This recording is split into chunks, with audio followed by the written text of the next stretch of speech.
What's up guys, it's me Jeremy. Power creep, or when things introduced to a game over time grow in power compared to the original parts of the game, is a surprisingly prevalent aspect of League of Legends that has shaped the meta quite a bit. Let's get started. It's important to note that when I talk about power creep in this sense, I'm referring to new changes in general, so it can be a new champion coming out, or perhaps an older champion receiving a significant rework or update. As well, power creep in League is a bit different to how it occurs in other games, and it works like this. League doesn't really operate on a system of numbers and values that can be directly compared since each champion is so different. They all have their own unique mechanics that act differently in different situations. And so power creep does exist, but in a way where the new stuff coming out has more applicable or more consistent mechanics rather than actually having stronger numbers. So it's not so much of a power creep that takes place, but rather a utility creep. By making newer kits more complex, you essentially give them more tools to work with and more options and versatility, and thus more power in terms of utility. For example, if you give a champion a dash, it will give them a cool component to their kit. However, you've just made every skill shot reliant and dash-less champion weaker in the meantime because their mechanics won't be able to match up as easily. And the fact remains that quite a few champions in the game fall victim to being outclassed, meaning that that champion does not get played in favor of another champion because they do the job better in almost every single way. And this concept of being outclassed is a big one because it's the main reason why a large majority of champions are underplayed in the competitive scene. To give you a more specific example, I was watching Froggen's stream and he explained why Anivia doesn't get played in the competitive scene right now, and it mainly comes down to her getting outclassed by other champions. Anivia plays a control mage playstyle and used to be one of the strongest mid lane champions in the game, but there is little reason to pick her now over someone like Viktor, who is a benefactor of this power creep due to his more recent champion rework, who plays the same control mage style, but has better wave clear, lower mana costs relative to the damage output, and more reliable damage. And as it so happens, Viktor is one of the strongest mid lanes in the game right now, while Anivia goes mostly unplayed. So we have to think, why do we see this utility creep occur? First off, it's worth noting that any kind of creep is likely to occur in any game that experiences constant changes, simply because new content that is made takes into account old content that already exists, while on the other hand, the older content was usually not made with the future content in mind. And it happens in League specifically because Riot wants to make the newer champions have more exciting or complex kits. Imagine if the new champion came out had a kit like Warwick's. Two of the abilities are practically passives and the other two are targeted and very simple mechanically, and so he's a really basic and easy to play champion, and that makes his kit uninteresting for the players and would honestly be a huge flop if released today, and so is the kind of champion Riot would not want to release since he wouldn't really sell that well. Riot gets the direct benefit of being able to sell more of the champion and its skins if the kit is interesting and exciting, and it's fairly obvious that making new champions have more utility is something that Riot definitely does to sell the latest champion. And to be fair, it works, since the average player is more likely to buy a champion that is more interesting.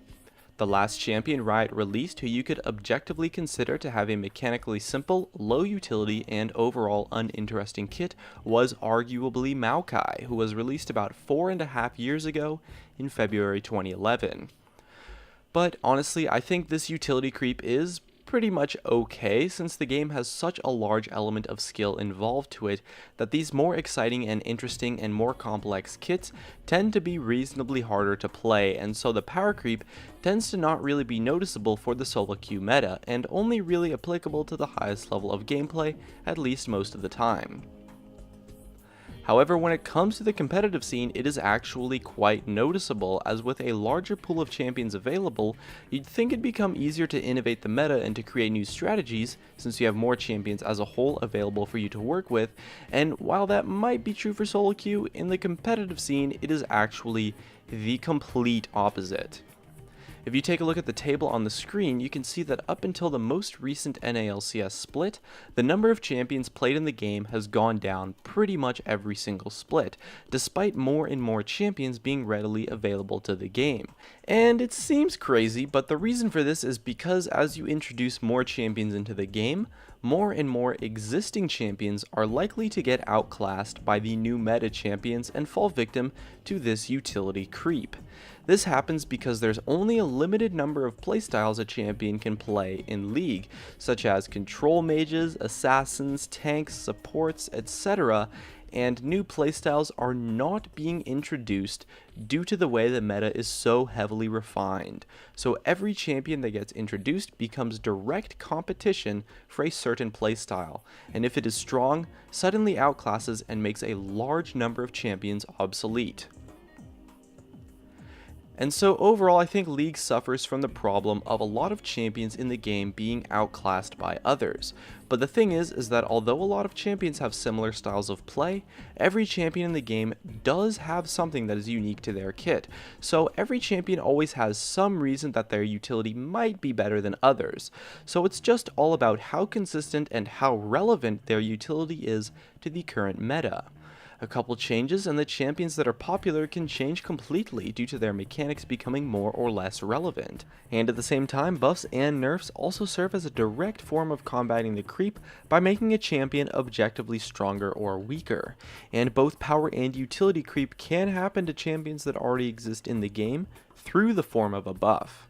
And to be fair, buffs are a great way to combat the utility creep, since a champion with fewer mechanical options or with an outdated kit can gain some raw stats to make up the difference. And it's only fair, since someone with kit disadvantages deserves to deal or be able to tank more damage.